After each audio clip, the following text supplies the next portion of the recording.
Superman is one of the most popular and most powerful heroes of all time, but there's also an abundance of different versions of the Man of Steel. How would you rank all the different versions of Kal-El out there? Join me as we rank them all, animated, live action, comic based, all of them, in terms of power and significance. Let's get started right now.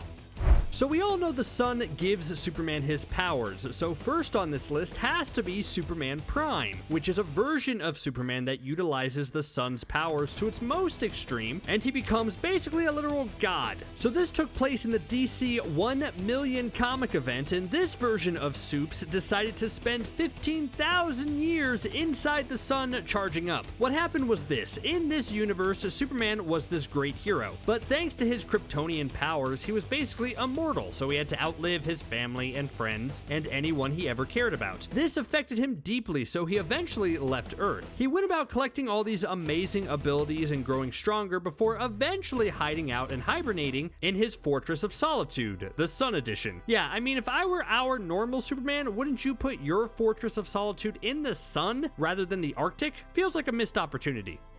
There are some truly overpowered Supermen on this list, but I wanted to put All-Star Superman pretty high up here because I think it's arguably the best Superman representation ever. I mean, yes, there is a part where he gets an upgrade of powers thanks to solar radiation, but I think the true strength comes from how this Superman is overall portrayed. Basically, everything great about what this character is in this comic run. Superman in All-Star Superman is a symbol of hope, and the way he affects the world around him has probably never been told better than in this comic run. I'm just saying, Henry Cavill has been hyping up a more joyful Superman, and I do think it's time for an all-star Superman adaptation in the modern age after years of darkness. The Cosmic Armor Superman, or better known as the Thought Robot to his friends, is a unique version of the Man of Steel. Originally, the Thought Robot was sort of brought into existence by Monitors, the race of all-powerful beings in the DC universe, and it basically was bestowed with all their powers. Look, it's way more complicated than that, but just know the Cosmic Armor Superman is otherworldly strong. It also has one red eye and one green eye, which technically makes Cosmic Armor Superman a holiday Superman. Another really fantastic and famous Superman story is Kingdom Come, and although it's perhaps not as joyful as some other Superman stories, through its sadness, hope emerges, and that makes it really compelling. So Kingdom Come sees a world where the Joker kills Lois Lane and the whole Daily Planet staff. It results in Superman retiring and retreating to his Fortress of Solitude. After a decade, he's coaxed out of retirement by Wonder Woman and embarks on a journey to become the symbol of hope once again. But it's clear that when he returns, he doesn't miss a beat, and he returns to being the superhero he once was. But it's a little tricky since his moral compass is a little more askew than it was before he lost everyone he cared about. Kingdom Come is just a fascinating Man of Steel story, folks. There's a reason it's so revered. You'll believe a man can fly. That was the tagline for 1978's Superman the Movie, which featured Christopher Reeves as Kal-El. And yes, I know that in terms of strength, he isn't necessarily the strongest, since the budget of a 1978 superhero movie is limited, but the reason this version of Superman is so powerful is because of the overall impact. This is a defining version of the character, and I would say it's arguably one of the best superhero movie performances ever. I mean, when Christopher Reeves is acting like Clark Kent, he's the bumbling and awkward Clark Kent. When he takes off those glasses, though, he changes into a new person altogether and becomes Superman. Masterful stuff. And the fact that this Superman is truly the beacon of hope without succumbing to angst truly makes him powerful. Oh, and power-wise, don't forget he basically could control time in the first movie and has a weird suit sticker wrap attack in the second movie. This Superman has skills. Let's jump from one of the most joyful and fun versions of Superman to one of the darkest. It's Ultraman. Ultraman is the Superman of Earth 3 and the leader of the crime syndicate. Yeah, if you're the leader of the crime syndicate, you can kind of guess where their allegiances lie. Anyways, this version of Superman is one of the overall evilest out there. He's basically what everyone who hates our version of Superman fears the Man of Steel could become if left unchecked. He's brutal, ruthless, and rules with an iron fist. And to make matters worse, he's actually fueled by kryptonite. So he would just eat that basically for breakfast, like make a nice kryptonite cereal or something. But on the bright side, he was originally weakened by sunlight, so that was a nice trade-off. If we're going down the list of Earths, next up I want to mention the Superman of Earth 4. This one is actually a pretty cool version, as he's basically a fusion of Superman and Captain Atom, turning him into Quantum Superman. In this world, he's Captain Alan Atom, and yes, he's definitely more Captain Atom than Superman, but he's the combination of all their powers put together. He also looks a lot like Dr. Manhattan, if that's any selling point of why Quantum Superman is so powerful. Instead of coming from Krypton, Quantum Superman was someone in the wrong place at the wrong time, when an experimental uranium engine exploded. Don't you hate it when that happens? And man, he really does sound more powerful just by putting quantum in front of his name, doesn't he? Ant-Man in the MCU was right when he talked about calling everything quantum. Quantum can mean anything. The Injustice video game was so popular that it's made its way into DC canon. Basically, the events of the Injustice video game, which sees an uber-evil version of Superman who goes a little insane in the membrane, was said to be part of Earth 22. And now that Earth is up there in the worlds I don't want to visit list. And maybe his descent into madness is understandable. Basically, Joker hit him with some Joker gas and made Superman hallucinate things that weren't there. He killed a lot of Metropolis, as well as Lois and his unborn child, which sent him over the edge when he realized what he did. He became High Counselor of Earth and went to the extreme to subjugate the world to bring peace. I kind of want to see an Injustice Superman fight Ultraman, don't you?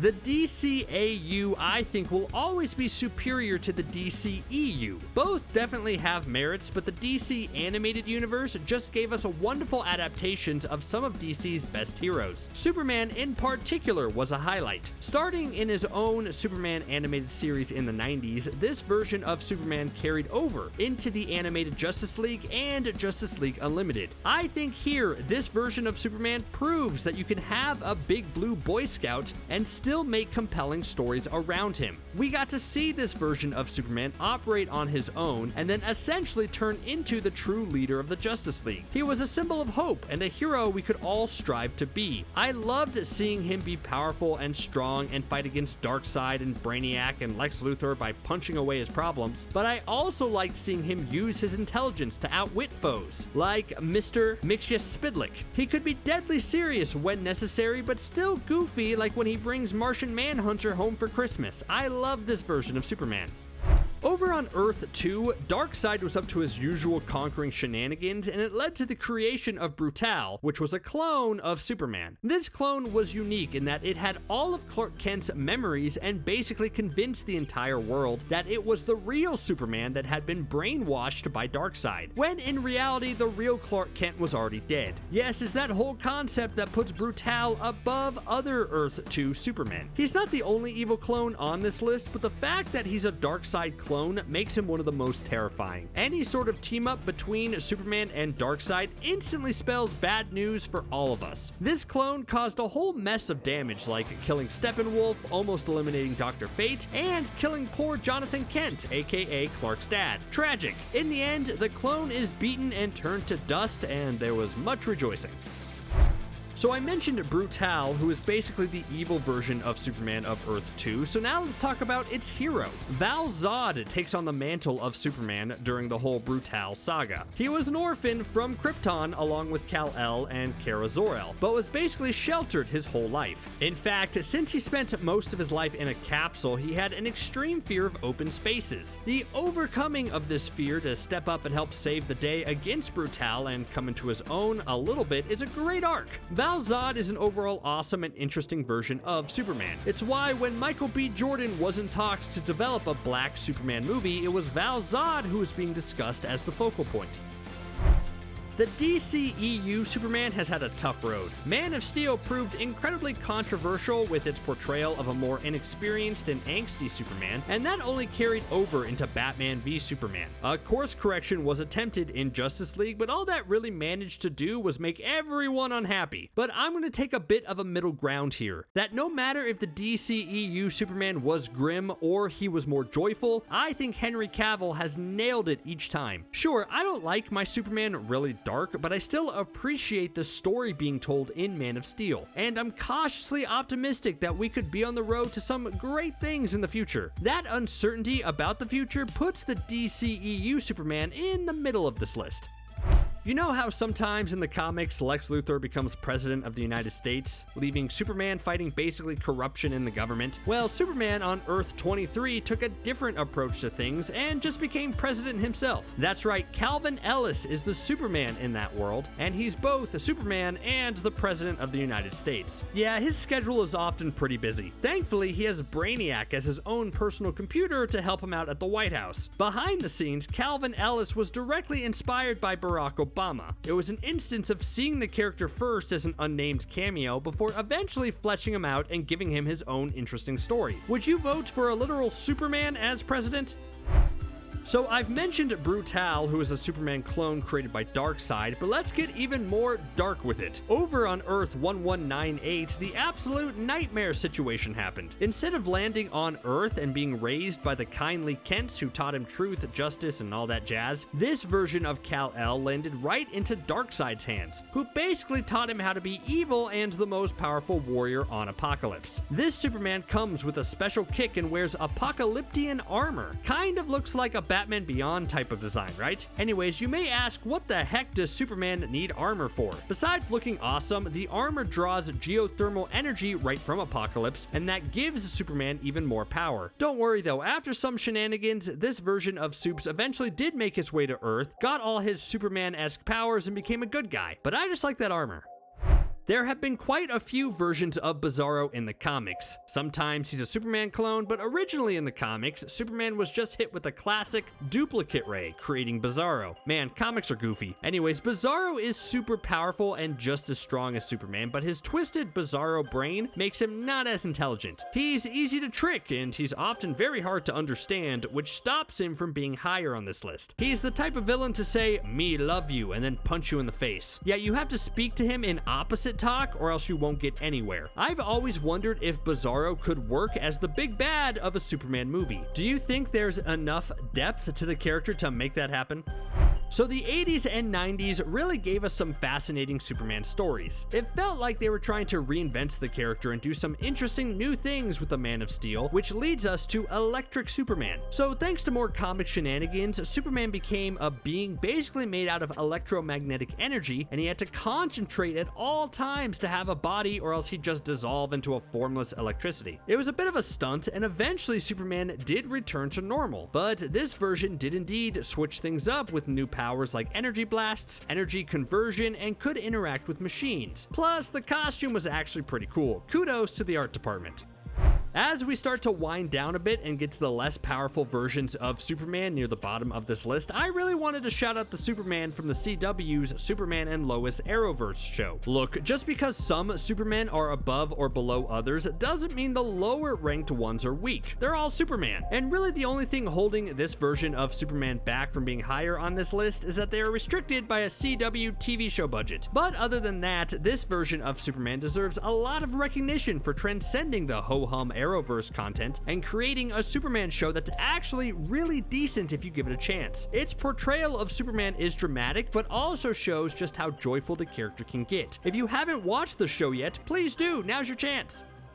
Smallville is the defining superhero TV show, and it led to all the other TV superhero content we have today. And while it was often very enjoyable and gave us arguably the best Lex Luthor ever put to screen, it also wasn't the best Superman portrayal, mainly because the show didn't have Superman in it. It's a fantastic Clark Kent show, don't get me wrong, but the whole point of the show was seeing how Clark Kent became Superman. No tights, no flights was the mantra of the show, which got increasingly hard as time went on, and the show was in its 9th and 10th season. Great show though.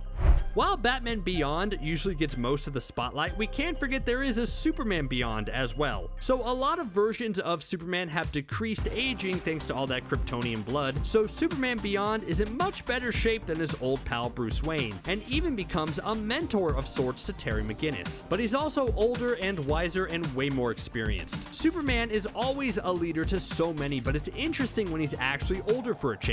And what's really cool is that while he's improved in some areas, you can tell the old age has dulled his senses just a bit, so he's like a slightly less super Superman. But you know, even a slightly slower Superman is still one of the strongest heroes on the planet. And the last Superman on this list is the Red Sun Superman. It asks the very simple question of, what if Superman had been raised in the Soviet Union instead? It's a fascinating idea to explore. Superman, the character, was created as the symbol of American values. I mean, he's an alien who crashes on Earth and is raised on a farm in Middle America. He's such a symbol for the country that it's fascinating to see what it would be like if another country got to him first. This Red Sun Superman also was different in that he was actually from the future and sent back in time, adding a whole other layer to an already compelling story. Between live action, comics, and animated appearances, which of those three have given you your favorite versions of Superman? I know, there's a tough decision right there. Let me know what you think in the comments below. Thanks for watching CBR.